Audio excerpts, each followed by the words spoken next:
एक बार जंगल में रहने वाली चालाक लोमड़ी की मुलाकात सीधे सादे गधे से हुई। उसने गधे के सामने मित्रता का प्रस्ताव रखा। गधे का कोई मित्र नहीं था। उसने लोमड़ी की मित्रता स्वीकार कर ली।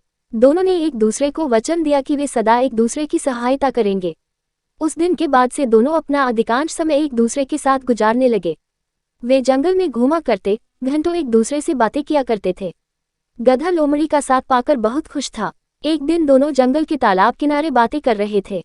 तभी वहां जंगल का राजा शेर पानी पीने आया। उसने जब गधे को देखा तो उसके मुंह में पानी आ गया। लोमड़ी को शेर की मंशा भांपते देर नहीं लगी। वह सोचने लगी कि क्यों न शेर से एक समझौता किया जाए।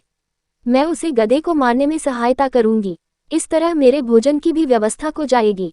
वह शेर के पास गई और मधुर स्वर में बोली, वनराज, यदि आप उस गधे का मांस खाना चाहते हैं तो आपकी सहायता कर सकती हूँ। बस आप मुझे वचन दें कि आप मुझे कोई नुकसान नहीं पहुंचाएंगे और थोड़ा मांस मुझे भी दे देंगे।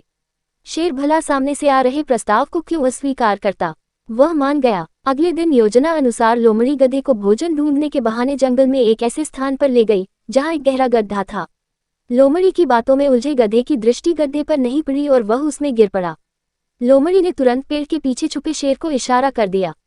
शेर भी इसी अवसर की ताक में था। उसने पहले लोमड़ी पर हमला किया और उसे मारकर छककर उसका मांस खाया। बाद में उसने गधे को मारकर उसके मांस की दावत उड़ाई।